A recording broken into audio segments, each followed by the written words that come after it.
말씀 중에 저희 신학대학 선배님 중에 저희 고등학교 바로 1년 위에 선배인데 들어올 때는 전체 수석을 해서 이제 들어갔죠. 그 당시 신학대학 수석이면 저희 다닐 때만 해도 아주 공부 잘하고 믿음 좋은 친구들이 이렇게 와서 정말로 굉장히 실력이 있었어요.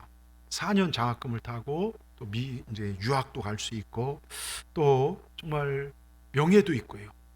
교수 생활도 할 수 있고 여러 가지 이제 길이 열려 있는데 이 선배가 자유주의 신학에 빠져서 또 소설가를 한다고 중간에 학교를 때려치고 교회도 제대로 한답니다. 이 사람 이상하게 됐어요. 그럼 입학할 때는 최고 우등생인데 졸업식 날 이름도 없습니다. 여러분 우리 신앙식 입학식 날은 다 우린 틀려요. 뭐 모태신앙도 있고 어려서부터 다닌 분도 있고 정말 우상을 섬기다 오신 분들도 있고 우리 입학식은 천차만별이지만 여러분 내 인생의 졸업식 날은 천국의 우등생 돼야 됩니다. 여러분 그러기 위해서 우리에게 말씀을 주셨어요. 한 해의 시작이 있으면 끝이 있지 않습니까?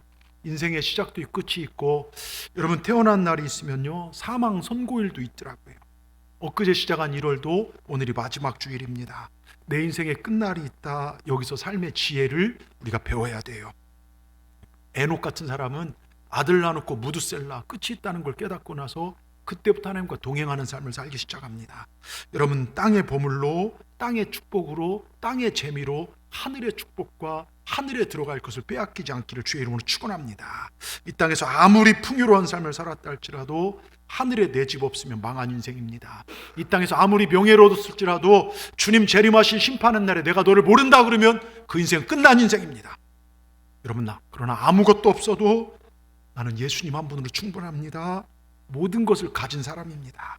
오늘 저는 이 잠언 말씀을 통하여 우리가 과거의 것들을 벗어버리고 복된 미래를 즉 축복된 천국의 풍요로운 축복을 누리며 기쁨 가운데 살기 위해서 우리가 해야 할 것들을 살펴보면서 정말 꼭 붙잡아야 할 것들을 살펴보면서 우리가 함께 정말 은혜를 나누고자 합니다.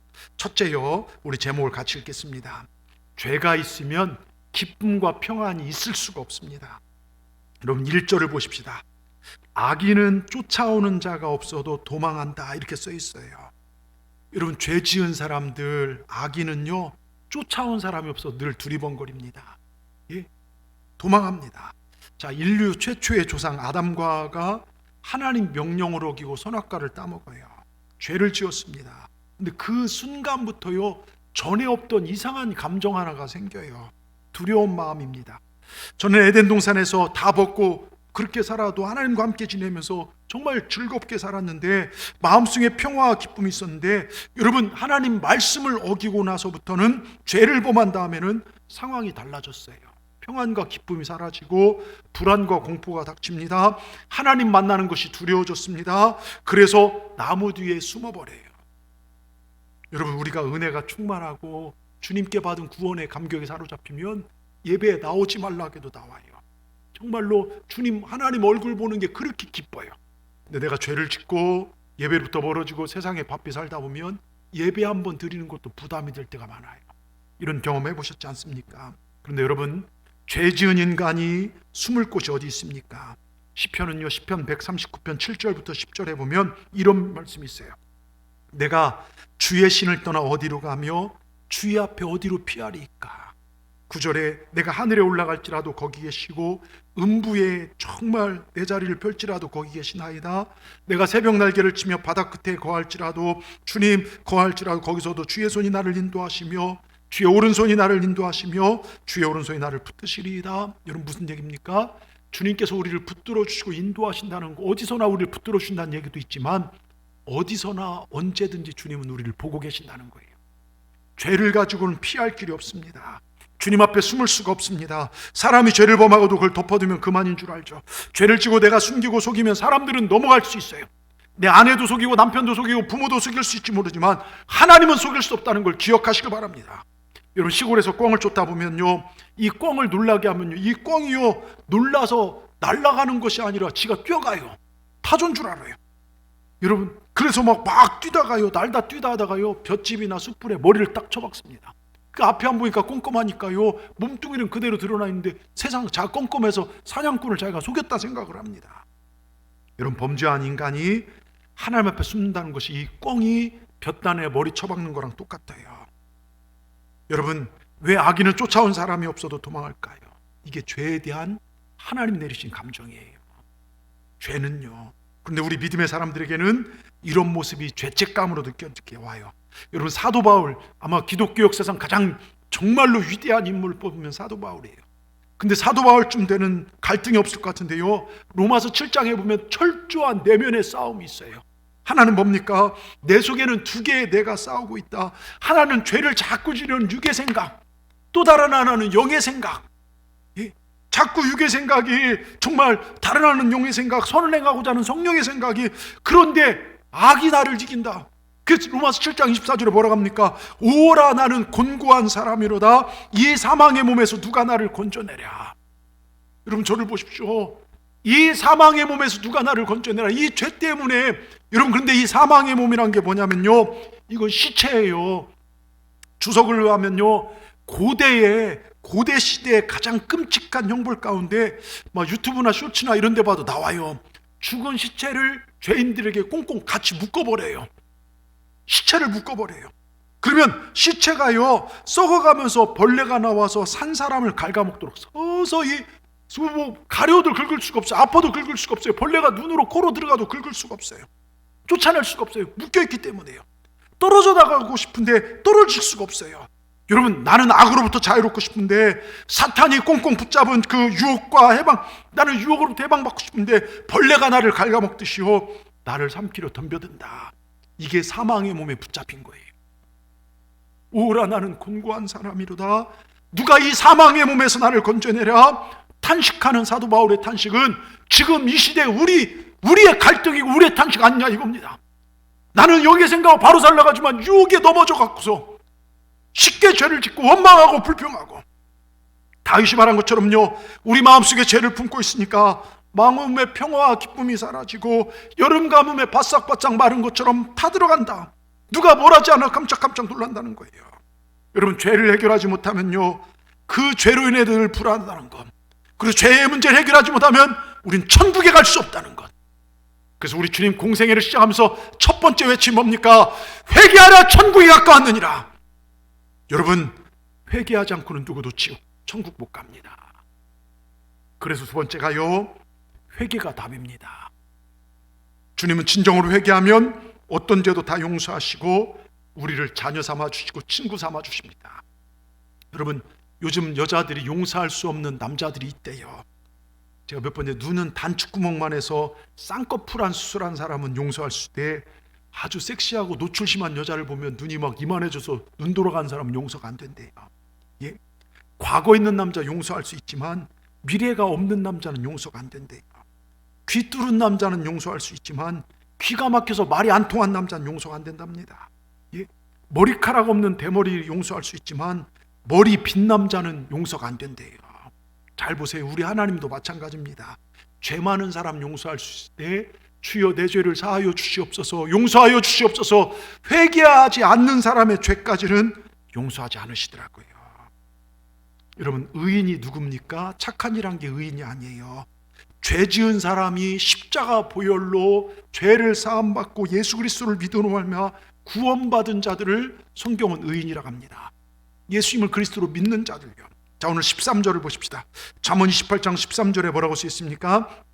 자기의 죄를 숨기는 자는 형통하지 못하리라. 죄를 자복하고 버린 자는 불쌍히 여김을 받으리라. 자, 자기의 죄를 숨기는 자는 형통하지 못하나. 여러분, 환자가요, 몸이 아파서 병원에 갔어요. 너무 아파 병원 갔어요. 근데 의사가 하나님도 안 지고 물어보잖아요. 어디가 어떻게 아픕니까? 그러면 증상을 얘기하는데 어디 아프십니까? 입 꽉 다물고 있어요. 아무리 물어봐도 입을 다물고 있습니다. 그러면 치료할 수가 없다는 것이죠. 우리가 하나님의 복을 받기 위해서, 하나님과 친밀하기 위해서는 우리 입을 열어, 하나님, 내가 하나님 앞에 이런 죄를 졌습니다. 여기에 자복하는 것, 이게 회개의 시작이에요. 입을 열어 우리 죄를 하나님 앞에 고백해야 합니다. 그 13절 후반부에 죄를 자복하고 버린 자는 불쌍히 여김을 받으리라. 얼마나 고마운 말씀입니까? 죄를 자복하며 주여 내가 주님 마음을 아프겠습니다, 주여 내 죄를 용서하여 주시옵소서. 그때 하나님 우리를 불쌍히 여겨주시고 우리 죄를 사하여 주신다는 거예요. 이게 회개입니다. 여러분, 요한일서 1장 9절에 뭐라고 쓰였습니까? 만일 우리가 우리의 죄를 자백하면 저는 미쁘시고 의로우사 우리 죄를 사하시며 모든 불의에서 우리를 깨끗게 하실 것이요. 여러분, 하나님 미쁘십니다. 할렐루야. 하나님 신실하십니다. 지금도 우리에게 귀를 기울이고 우리가 입을 벌려 회개하기만 하면, 기다리시고 계시다가요 회개하기만 하면 우리를 감싸 안아주시고 주의 보혈로 씻어주십니다. 여러분, 우리 주님 어떤 죄인도 용서하십니다. 그것을 위해 우리 주님 십자가에 지셨습니다. 십자가에서 물과 피를 다 쏟으셨습니다. 여러분, 십자가는 바로 그 사랑의 절정이에요. 자녀된 우리를 살리기 위해서요. 세월호나 이번에 이태원 참사 때 보십시오. 세월호 때요, 한 다급한 아버지가 사랑하는 아내에게 전화를 했어요. 마지막 전화통화가 뉴스에 나온 적이 있어요. 숨소리가 사라질 때 마지막에 했던 말이 무슨 말인 줄 아십니까? 여보, 저 은행 통장에 애들 등록금 준비해 두었어. 애들 잘 키워. 미안해 하면서 그게 마지막 통화였어요. 죽으면서도 자식 걱정입니다.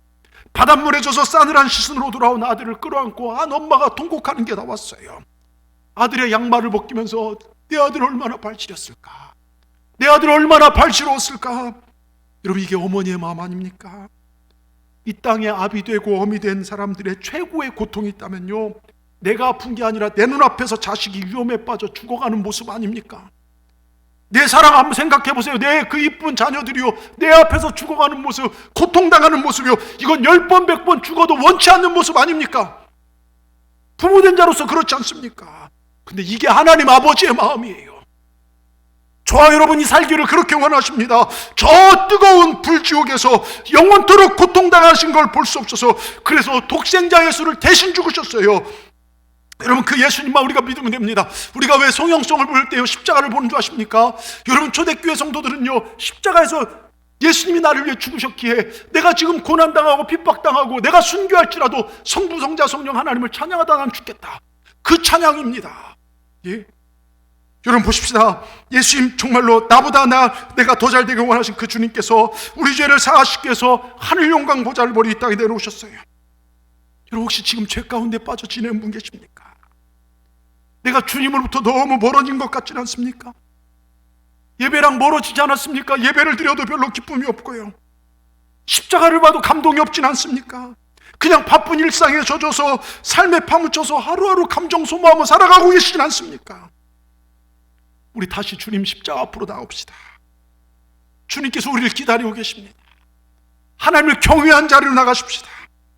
여러분, 예수님 말씀 가운데요, 부자가 천국에 들어가기 얼마나 어려운지 약대가 낙타가 바늘기로 들어가는 것보다 어렵다 했어요. 그 말씀을 듣고 제자들이 근심하면 물어요. 그럼 누가 천국 갑니까? 그때 예수님 웃으시면서요, 제자들에게 대답하십니다. 사람은 할 수 없지만 하나님은 하실 수 있다. 여러분, 사람이 하면 불가능한 일들 하나님이 하시면 쉽게 가능해집니다. 내 노력으로 불가능하던 그 일 예수님의 십자가 능력으로 단숨에 이루어집니다. 내 의지로 내 방법으로 불가능했던 그 일 성령이 하시면 당장에 해결된다는 것. 여러분, 세상에 힘 있는 사람들, 권세 있는 사람들, 능력 있는 사람들, 지식인 철학인들이 모두 매달려도 해결되지 않는 문제, 우리 하나님께서 도와주시면 순식간에 해결됩니다. 하나님 한순간에 세상의 모든 사람의 죄를 사하실 수 있고, 예수님의 보혈 한 방울이면요 모든 인류의 죄를 사하실 수 있습니다. 여러분, 우리가 구원받을 만한 요소가 있습니까? 그러나 주님께서 내가 죽어야 할, 내가 고통당해야 하고 내가 매달릴 십자가에서 주님이 대신 날 위해 흘려주신 보혈로 말미암아 오늘 우리는 기쁘게도 천국을 향하여 걸어가게 됐어요. 여러분, 제가 몇 번 얘기했지만 로마 교황청 베드로 대성당에 가보면요 아주 험상궂고 왜소하게 생긴 작은 석상 하나가 있습니다. 예전에 로마가 정복할 당시 십자가형을 집행하면 특별히 죽음을 확인하는 뚜쟁이 같은 사람들, 즉 사람을 죽이는 망나니들은요 특별한 사람들로 차출합니다. 아주 성격이 포악하거나 사랑받지 못하거나 고아 출신들 등 과거가 어렵거나 좋지 못한 사람들을 뽑아서 독주나 마약을 먹여서 그들에게 창을 주고 십자가에 매달려서 죽어가는 마지막 사람을 뚫어서 심장까지 뚫어서 죽이게 하는 사람들, 확인 사살하게 합니다. 베드로 대성당에 있는 작은 동상의 주인공 바로 누구냐? 예수님의 옆구리를 찍은 사람이에요. 창으로 예수님의 옆구리를 쑤신 사람. 그의 이름은 론지노거예요. 로마 병정 중에 망나니로 소문난 자입니다. 원래 그는 애꾸눈이었습니다. 어떻게 다쳤는지 모르지만 눈 하나가 실명됐어요. 생긴 대로 험악한 삶을 살아온 사람입니다. 독주를 마시고 예수님의 옆기 광기에 사로잡혀 예수님의 옆구리를 푹 쑤시는 순간 예수님과 십자가 예수님과 눈이 마주쳐요. 그리고 옆구리를 푹 찌른 순간 피 한 방울이 튀어서 실명된 눈에 떨어집니다. 근데 그 순간 그 눈이 새롭게 돼요. 한 방울의 보혈이 떨어지고 난 후 더 이상 그는 애꾸눈이 아니었습니다. 다시 시력을 회복하고 온전한 모습으로 되었습니다. 그 순간 그는 이분은 하나님의 아들이다. 예수님을 영접하고 평생을 주를 위해 헌신한 사람으로 바뀝니다. 여러분, 이게 그리스도 보혈의 능력이에요. 그래서 대성당 교회 앞에 그 동상을 놓는 겁니다. 여러분, 그런데 이 이야기는 남의 이야기가 아닙니다. 우리가 죄인 되었을 때요, 내가 몰라서 죄 짓고 살 때요, 우상을 섬기고 살 때요, 세상에서 방탕할 때요, 그 죄가 예수님을 십자가에 못 박고 예수님을 채찍질했던 죄가 바로 저와 여러분의 죄입니다. 우리가 구원받을 만한 요소가 어디 있습니까? 그런데 여러분 한 분 한 분 이 성전에 들어올 때요, 예수님을 나의 그리스도로 영접하게 될 때 여러분 한 명 한 명의 이름은요, 예수님의 심장 손바닥에 여러분의 이름이 새겨져 있어요. 여러분 한 분 한 분의 이름이 새겨져 있습니다. 우리가 천국에 도착할 그날을 기다리면서 가슴에 새긴, 손바닥에 새긴 여러분의 한 분 한 분의 이름을 가지고 우리 주님은 오늘도 우리 믿음을 지키시기 위해서 기도하고 계십니다. 여러분, 우리 예수님 제대로 믿으십시다. 여러분, 주님 품 안에 내 이름이 새겨져 있다는 사실을 깨달으시기 바랍니다. 여러분, 세계 최고의 정복자, 가장 많은 땅을 차지한 정복자가 누군지 아십니까? 징기스칸이에요.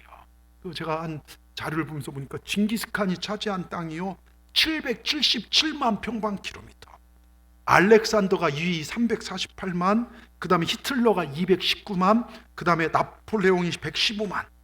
근데 알렉산더, 히틀러 2, 3, 4등이 합친 것보다 훨씬 넓은 땅을 징기스칸이 차지했어요. 근데 징기스칸이 이렇게 넓은 땅을 정복할 수 있었는 데는 물론 부하들이 용맹한 곳이 있었는데요, 그 중에 가장 큰 요인은 적들의 그대로 삶을 포용해요. 반대로 받아들이려면 싸그리 애들까지 몰살시켜요.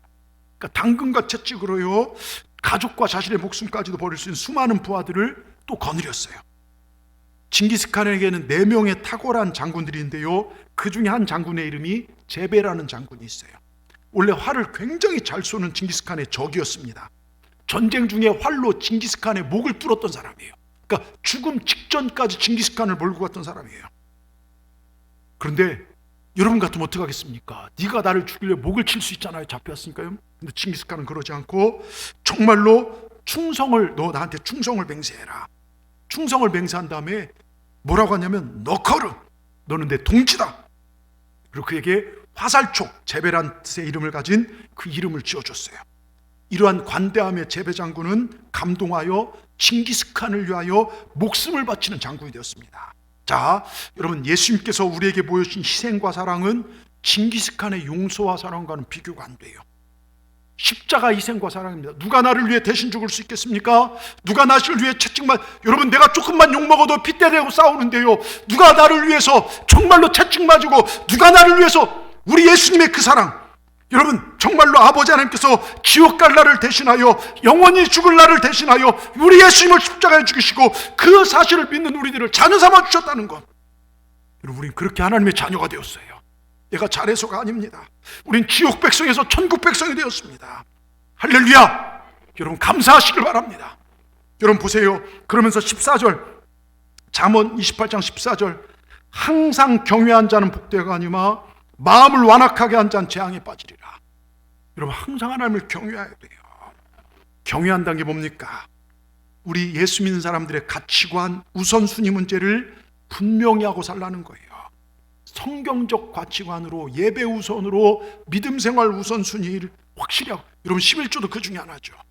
예배도 주일에, 여러분, 예배 주일 성수는 7일조예요. 물질의 가치관, 생명의 가치관, 하나님께 정확히 두고 살라는 것입니다. 신앙생활은요, 먼저 무엇을 하느냐, 이게 중요합니다.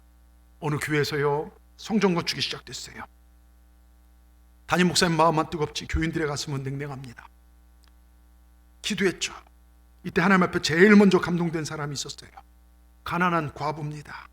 시장에서 광주리 장사를 하던 여인이 전 재산 정리하고 그 재산을 들고 목사님 찾아왔어요. 성전 건축을 위해 전 재산을 다 바치게 왔다는 것입니다. 근데 목사님 신방 가서 보니까 그 여인의 가정생활 형편을 잘 알기 때문에 그렇게, 성도님 예수를 믿어도 이렇게 믿으면 안 돼요. 전 재산 다 바치면 어떻게 살려고요? 안 됩니다. 만류를 했습니다. 근데 그 여성도 목사님께 이렇게 말해요. 목사님, 기도 중에 하나님께 제게 주신 확신이 있었어요. 그래 드린 것입니다. 내 앞날 하나님 책임져 줄 걸 믿습니다. 목사님 만류를 뿌리치고 전 재산을 건축공으로 드리고 돌아섭니다. 돌아가면서 그녀는 이상하게도 야, 나 이제 어떻게 사나? 이게 아니라 감격 속에 찬송과 감사가 쏟아져 나옵니다. 바로 그때입니다. 길목을 건너가는데 어떤 아이가 쓰러진 거예요. 막 떼굴떼굴 굴리면서 나 죽는다고, 나 죽는다, 나 좀 살려달라고. 그때 마음속에 하나님의 음성이 들려옵니다. 네가 가서 기도해 주어라. 네가 가서 기도해 주어라. 너무나 뚜렷하게 들리는 하나님의 음성. 가까이 가서 기도해 주는데요, 여러분 놀라운 일이 일어난 거예요. 기도해 준 아이가 그 순간 고통이 끊어지고 자리에서 일어났어요. 그 뒤로 저 성도가 기도해 주면 병 난다는 소문이 났고요, 기도받으러 오는 사람들을, 아픈 사람들이 그렇게 많이 와서 기도할 때만 낫는 거예요. 그가 한국교회 치유은사의 어머니로 유명했던 고현신의 권사님이에요. 예? 어떻게 살까? 아니에요. 하나님은 고침받은 사람들의 그 감사의 예물, 이런 것들 통해서요 더 풍성하게 죄를 회개하고 하나님께 기도하고 하나님 은혜를 체험하고 하나님 말씀에 순종해 모든 것을 드리니 시장에서 일하다 막막하게 끝난 인생이 이제는 여러 사람을 살리며 복되게 사는 인생으로 복된 인생이 되더라, 이것입니다. 여러분, 우리는 한 번밖에 못 살아. 일생이에요. 그것도 원해입니다. 일방통행입니다. 이제 얼마 안 남았어요. 어떻게 주님 앞에 서시렵니까? 어떤 삶을 사시렵니까? 지금 이 시간 여러분 그 삶을 결단하시기 바랍니다. 그래서 끝으로요 우리 제목을 같이 읽겠습니다. 길지 않은 인생, 영광 아닌 것에 낭비하지 말고 사십시다. 여호와를 경외한 자가 평안과 복을 누립니다. 오늘 결론적인 말씀이 이것입니다. 잠언 28장 14절 우리 다시 한번 큰 소리 읽겠습니다. 항상 경외하는 자는 복되거니와 완악한 자는 재앙에 빠지리라. 여기 항상 경외한 자는 복되거니와, 이런 복되거니와 말씀과 항상과 같이 갑니다. 즉 복을 받았었다 과거도 아니고 앞으로 복을 받을 것이다 미래도 아니고 항상 하나님께 복 받는다. 저는 오늘 예배하는 여러분이요 하나님을 항상 힘들 때든지 좋을 때든지 기쁠 때든지 슬플 때든지 바쁠 때든지 한가할 때든지 아플 때든지 건강할 때든지 항상 하나님을 경외하여 여러분의 삶에 하나님 내려주신 복이 가득하기를 주의 이름으로 축원합니다. 부모가 자녀가 잘 되기를 바라시, 저는 우리 교회 오늘 여기서 예배하는 우리 성도들이 다 잘 되기를 진심으로 바랍니다. 우리 하나님을 경외하면 되는 거예요. 하나님을 경외하면 되는 것입니다. 여러분 시편 128편 1, 2절에 보십시다. 시편 128편 1, 2절 같이 읽겠습니다. 여호와를 경외하며 그의 길을 걷는 자마다 복이 있도다. 네가 네 손이 수고한 대로 먹을 것이라. 네가 복되고 형통하리로다. 이 복이요 여러분 뭡니까? 바라크라겠어요. 장수와 형통과 풍부와 가정의 잘됨, 이 모든 복이요, 하나님을 경외한 사람은 두렵고 떨림으로, 경외가 뭡니까? 두렵고 떨림으로 그 길을 행한다는 게 뭡니까? 말씀대로 순종하고 간다는 것입니다. 죄를 짓지 않도록 노력합니다. 그래서 그 사람은 뭘 하든지 간에 잘 되는 축복, 형통하는 축복을 날이 갈수록 받게 된다는 것입니다. 여러분 성경에 관한 책들을 여러분 잘 읽어보면요, 성경은요 복에 관한 책이라 해도 과언이 아닙니다.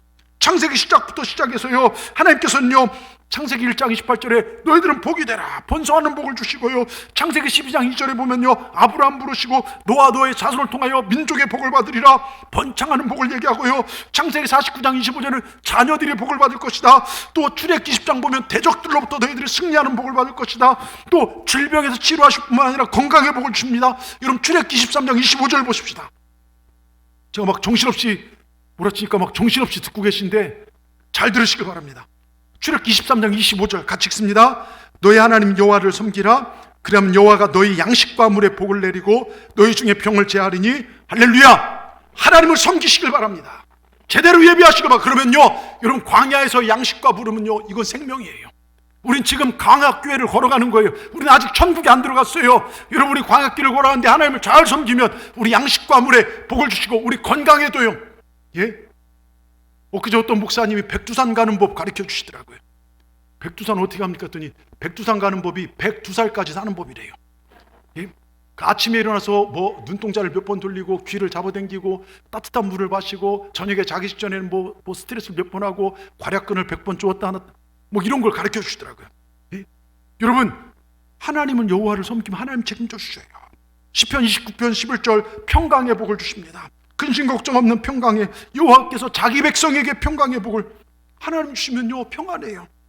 시편 30편에 보면요 죄사함의 복을 주시고요 또 시편 142편에 보면요 부와 권세가 주님께 물질의 복도 주십니다.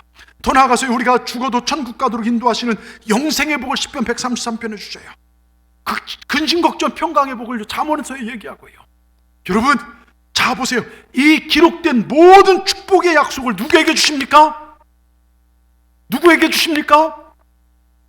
하나님을 경외하는 자에게, 바로 여러분에게요. 하나님을 경외하는 자에게, 하나님을 두려워할 줄 아는 사람, 그 말씀에 순종할 줄 아는 사람, 하나님을 경외하시길 바랍니다. 여러분 예배의 생명을 거십시오. 말씀이 여러분의 기준이 되고 하나님을 기쁘시게 하는 것이 인생의 목적이 되게 하십시오. 하나님과 동행하세요. 에녹처럼요. 하나님 앞서 행하는 선행하지 마시고 저 멀리 뒤따라서 따라오라고 하는 후행도 하지 마시고 정말로 요나처럼 저 하나님 우리가 가는데 절로 가는 역행도 하지 마시고 하나님 따로 나 따로 별행도 하지 마시고 하나님과 임마누엘 하나님과 동행하십시오. 이게 경외입니다. 여러분의 생애 우선순위를 하나님께 두십시오. 특별히 경외라는 단어를 표현한 것이요 18절 20절 말씀을 좀 보겠습니다.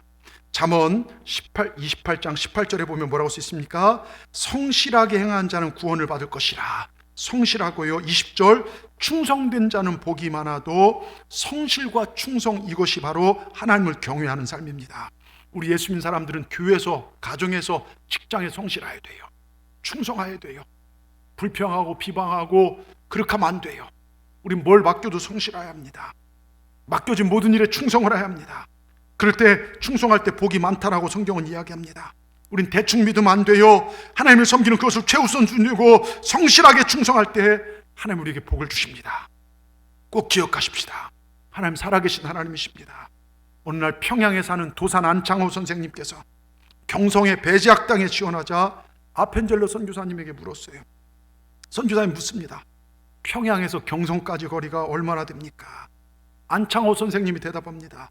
800리 정도 됩니다. 그 얘기를 듣고 안펜젤러 선교사가 아니 그 먼 곳에서 이곳까지 배우러 왔습니까? 묻자 안창호 선생님이 되묻습니다. 선교사님, 미국에서 이곳까지 이 조선까지 거리가 얼마나 됩니까? 아펜젤러 선교사님 8만 리 정도 됩니다. 그때 안창호 선생님이 뭐라 말씀한 줄 아십니까? 선교사님, 그 먼 곳에서 이곳까지 와서 선교하는데 800리가 뭐가 먼다고 문제입니까? 여러분 이게 성실이에요. 이게 충성이에요. 주님을 향한 이 경외하는 마음은요 거리를 초월합니다. 우리 주님 우리를 사랑해서 저 하늘나라에서 왕의 권세와 모든 명예로운 것들을요 다 내려놓고 여러분 낮고 천한 이 땅에 내려오셨어요. 그 거리가 얼마나 될까요? 사랑하기 때문에요. 저와 여러분 사랑하기 때문에 모든 것 내려놓고 오셨습니다. 저 천국의 영광에서 이 낮고 천한 이 땅에 죄악의 땅, 곧 멸망할 땅, 지옥 같은 이 수렁 땅에 여러분 우리 주님께 받은 사랑을 생각한다면요, 우리 주님께 받은 사랑 생각, 우리가 경외하지 못할 게 뭐 있습니까? 우리가 성실하지 못하고 충성하지 못할 게 무엇이 있겠습니까? 우리가 어찌 대충 예배할 수 있겠습니까? 5년 전이요, 지금부터 5년 전 우리 동산 선교팀 20명이 필리핀 풀로, 악마의 섬이라는 풀로 땅으로 선교를 다녀왔습니다. 풀로 악마의 섬이죠. 이번 주 있는데 제 사진첩에 아침마다 되면 이렇게 오래전 추억해서 이게 사진이 뜨더라고요. 그래서 보니까 그게 있어 생각나서 제가 설교 준비하면서 이 마음이 생각나서 정말 설교를 준비했는데요. 섬이 아니죠. 필리핀 수도 마닐라 변두리에 필리핀에서 가장 못 살고 어려운 자들, 마약과 더러움, 쓰레기가 넘쳐난 그곳, 정부에서도 관심 없는 자들, 불이 나서 90가구가 넘는 가구가 다 불탔는데도 누구 하나 지원해주지 않는 땅, 차라리 없어졌으면 하는 그 땅에 5천 명이 넘는 하나님의 사람들이 살고 있어요. 누군가 전하지 않으면 복음을 들을 수가 없습니다. 누군가 전하는 주님의 사랑, 당신들을 살리시기 위해서 십자가에 죽으신 예수님을 전하지 않으면 들을 수 없기에 저희들이 기쁜 마음으로 다녀왔어요. 근데 가서요, 처음 접한 환경은 더러운 하천. 여러분, 여기 여수시내 하천은요 굉장히 깨끗합니다. 말 그대로 똥물 같은 그 위에 위험하게 집을 짓고 삽니다. 집이 한두 평밖에 되지 않아요. 그런 나무 판자대기나 정말로 천으로 가려놓은 곳에 화장실이 없으니까요, 이른 아침에 거기들 아이들이 대변을 봅니다. 조금 큰 어른들은 그렇게 할 수 없으니까요, 신문지나 종이나 싸서 그것을 그대로 하천에 다 버려요. 냄새와 더러움으로 가득한 땅, 도심 속의 섬, 그리고 가난하다 보니까요 범죄에 쉽게 노출되고 마약과 폭력, 총기 살인 사건, 심지어 마약한 아버지가 딸을 성폭행한 그 땅, 현지인 교회들도 무서워서 가지 않은 그 땅에 한국의 한 선교사님이 전도하다가 하나님께 마음을 주셔서 그곳에 가서 교회를 개척했어요. 저희가 가서 그 선교사님도와 복음을 증거하고 왔습니다. 많은 아이들이 전한 복음을 영접도 했고요. 너무나 위험한 곳입니다. 근데 감사한 것은 저희가 갔을 때 교회에서 막 철야하면서 기도하시면서 주무셨다는 얘기를 듣고 제가 목사로서 얼마나 감동이 됐는지 몰라요. 그래서 저희가 안전하게 온 것 같아요. 저희가 갔더니요, 한날 감사 예배를 드린다고 천막교회에 70-80명 아이들이 모였습니다. 그 눈망울이요 얼마나 초롱초롱한지요, 지금도 그 눈망울을 잊을 수가 없어요. 우상과 어둠에 사로잡혀 귀신 들린 아이도 있습니다. 이 아이는 우리 교회 학교에서 후원했어요. 지금 정상이 되어서 하나님을 찬양하는데요, 찬양만 부르면 애가 눈물을 흘립니다. 또 어떤 아이는 병에 노출되어 피부병에 걸린 아이, 그런데 예수 믿고 정상이 되어서 병이나 하나님께 감사로 예배드린 아이들의 모습. 찬송 한 곡을 부르는데요, 얼마나 열심히 찬송을 하고 그 어린 것들이 눈물을 흘리면서 찬송을 하는데, 같이 우리 김영희 장로님 그런 얘기, 이런 예배는 내가 처음 보았다고요. 내가 교회에서 예배를 드렸지만 내 예배의 모습에 반성합니다, 고백합니다. 저희가 온다고요, 집이 강제로 철거되어서 차로 2시간 반 거리인데 감사 예배 들어오는 거예요. 주일이면요 한 번도 빠지지 않고 그 아이들이 차를 타고 옵니다. 그리고 예배를 드립니다. 찬송을 뜨겁게 부르면 애들 간증 시간이 있어요. 사람들 앞에 서기 부끄러운 나이인데도 몇몇 아이들이 나와서 마이크를 잡고 고백하는데, 어린아이처럼 해맑게 웃고 나왔다가 제일 먼저 하나님께 고백합니다. 제일 먼저 그들이 고백하는 게 쌀라맛 빵이논. 들어보셨죠? 가신 분들은요, 하나님 감사합니다. 근데 감사할 수 있는 상황이 아니에요. 집도 집이 아닙니다. 저희가 머리를 감겨주는데 어린아이 할 것 없이요, 이 석회들이 많아요. 아파도 병원에 갈 돈이 없으니까 못 가요. 한 집에 모기장을 치러 갔는데요, 어린아이가 쌀통을 박박 긁고 있어요. 쌀이 없어서 그거 긁으면 거기서 쌀 나오는 줄 알고요. 전기도 안 들어옵니다. 모기는 얼마나 많은지요. 댕기열, 말라리아, 치카드. 그래서 팀원 한 명 한 명의 이름으로 집에다 모기장을 쳐줬어요. 뚱뚱한 사람 잘못 올라가면 집 무너집니다. 여기는 추웠지만요, 거기는 일을 하면서 땀이 범벅입니다. 근데 우리 선교팀원들 마음에 기쁨과 감사가 넘쳐났어요. 우린 작은 사랑 전했지만 큰 은혜 받고 왔습니다. 근데 그 아이들 예배 시간에 간증을 하면서 울면서 하나님 감사합니다. 어떤 아이는 먹을 것이 없어서 기도했습니다. 하나님, 저희 집은 너무 가난합니다. 누가 와서 먹을 것 좀 주세요. 기도했습니다. 그런데 오늘 이렇게 먹을 것, 저희가 준비한 게요, 닭튀김하고 밥하고 또 뭐 이런 거, 비타민 이런 것들 준비해 갔거든요. 그랬더니 그거 기도했는데 응답해 주셨다는 거예요. 쌀도 드리고 칫솔도 비누도 비타민 공책 등 나눠주고 저녁에 식사도 같이 했습니다. 또 어떤 아이는 나오자마자 울면서, 하나님 아버지, 아빠가 일하지 못해서 집에 먹을 것이 없는데 우리 아빠 일하게 도와주세요. 여러분, 그 땅 일거리가 없어요. 그러다 보니 어려운 것입니다. 근데 어느 날 아빠가 일을 하러 가고 있습니다. 집에 먹을 것도 생겨서 너무 감사하다는 어린아이의 고백. 여러분, 대단한 간증이 아니었어요. 전능하신 하나님 믿고 그저 감사하고 찬송하고 기도한 그 고백, 그 아이들이 울면서 하나님을 찬양하고 고백하는 그 고백, 그곳에 하나님 계셨어요. 예배하는 그 모습을 보면서, 아, 신령과 진정으로 예배하는 게 이거구나, 성실한 게 이거구나, 충성된 게 바로 이거구나. 하나님을 경외하는 것이 무엇인지 여러분 보고 왔습니다. 여러분, 우리는요 이렇게 잘 먹고 좋은 집에서 편안하게 사는데, 여러분 우리는 어떤 예배를 드리고 있습니까? 우리는 어떻게 하나님을 경외하고 살고 계십니까? 정말 우리 안에 성실과 충성과 감사가 회복되길 바랍니다. 날마다 하나님 감사합니다를 외치고 시작하시기 바랍니다. 진정한 예배자로, 구원자로 서시길 축원합니다. 길지 않은 인생입니다. 영광 아닌 헛된 곳에 낭비하지 마시고요, 주님 앞에 섰을 때 어떤 열매를 드릴 수 있는지 삶을 점검해 보시길 바랍니다. 저는 제 설교를 듣는 모든 분들이요, 마지막을 잘 준비하여 평안히 주님 앞에 서는 모든 성도들 되기를 주의 이름으로 축원합니다. 정말 우리 교회 그 어느 누구도 마지막을 준비 못해 그때 가서 땅을 치며 영원한 후에 옷을 찢으며 후회하는 일이 없기를 다시 한번 축원합니다. 모두가 다 천국 백성 되시길 바랍니다. 이런 빌리 그레암 목사님이 희망이라는 글을 통해서 한 걸 마지막으로 말씀드리고 마칠게요. 그런 글에 이런 얘기를 해요. 여러분, 이제 여러분들이 영국 여왕을 만나려고 한다면 무슨 일을 하시겠습니까? 아마도 바르게 옷을 차려입고 할 말을 내가 무슨 말 할까 적당히 간추려서 잘못된 말하거나 적절하지 않은 방법으로 행동하지 않도록 노력을 기울일 것이 분명합니다. 그런데 언젠가 여러분과 나는 훨씬 더 위대한 주권자를 만나게 될 것입니다. 그분은 우주의 왕이십니다. 그분의 눈부신 영광은 세상의 어떤 왕의 왕과도 훨씬 능가하는 것이며, 그분의 면전 앞에서 우리는 오직 겸손히 전하고 경배하고 찬양할 수 있을 뿐입니다. 우린 요한계시록 4장의 외침을 외칠 것입니다. 우리 주 하나님이여, 요한계시록 4장 11절에 뭐라고 써 있습니까? 우리 주 하나님이여, 영광과 존귀와 능력을 받으신 것이 합당하오니. 여러분 절 보십시오. 여러분 왕 중의 왕을 직접 대면하여 만나게 될 날, 그날을 준비하고 사십니까? 신앙생활은 그날을 준비하는 거예요. 생명이 끝나는 그날, 그 시간이 우리에게 언제일지 아무도 모릅니다. 언제 우리 인생이 끝날지 아무도 몰라요.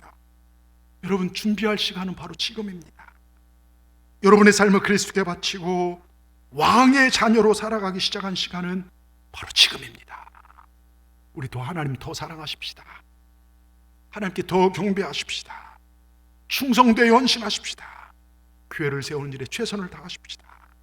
은혜를 사모하고 사십시다. 전능하신 하나님이 오늘 예배하는 여러분과 항상 함께 하실 것입니다. 항상 우리 삶에 복내려 주실 줄 믿습니다. 그래서 우린 갈수록 잘 되고 우리 인생 끝난 날이 천국의 우등생 되는 복된 날이 되시기를 주의 이름으로 축원합니다. 내 인생 졸업식 날에 천국 생명책에 이름 없으면 안 돼요. 내 인생 졸업식 날에 아무리 찾아봐도 이름 없으면 안 돼요. 우리 모두의 이름이 생명책에 기록돼 있어야 돼요. 그러려면 하나님 바로 경외하십시오. 제대로 섬기십시오. 그래서 하나님께 주신 복을 누리고 살아가시는 우리 모든 분들 되기를 주의 이름으로 축원합니다. 축원합니다. 기도하겠습니다. 하나님 감사합니다. 오늘 1월의 마지막 주일 말씀을 통해 인생에도 끝이 있고 하나님 앞에 설 날이 있다는 것을 깨닫게 하시니 감사합니다. 그 누구도 죄 가지고는 천국에 갈 수 없음을 알고 하나님은 사랑하는 우리들을 위해서 예수 그리스도 이 땅에 보내주시고 채찍 맞고 피 흘리고 죽으심으로 정말로 우리의 죄를 다 사하시고 부활하신 주님, 그 주님의 정말 그 부활의 능력으로 우리를 천국 백성 삼아 주시니 감사합니다. 이제는 그 주님의 말씀에 온전히 순종하여 하나님 아버지를 잘 경외하여 하나님 주신 복을 누리며 이 땅에 살아가게 하시고, 또한 이 땅의 삶을 통해 길지 않은 우리 인생, 영광 아닌 것에 허비하지 않게 하시고 우리 인생이 끝나는 날 천국의 우등생으로 들어갈 수 있도록 하나님 온전히 경외하고 진정한 예배자로 서며 말씀에 순종하고 하나님의 교회를 세우며 살아갈 수 있도록 성령 하나님 우리 삶을 인도하여 주시옵소서. 예수님의 이름으로 감사하며 기도드리옵나이다. 아멘.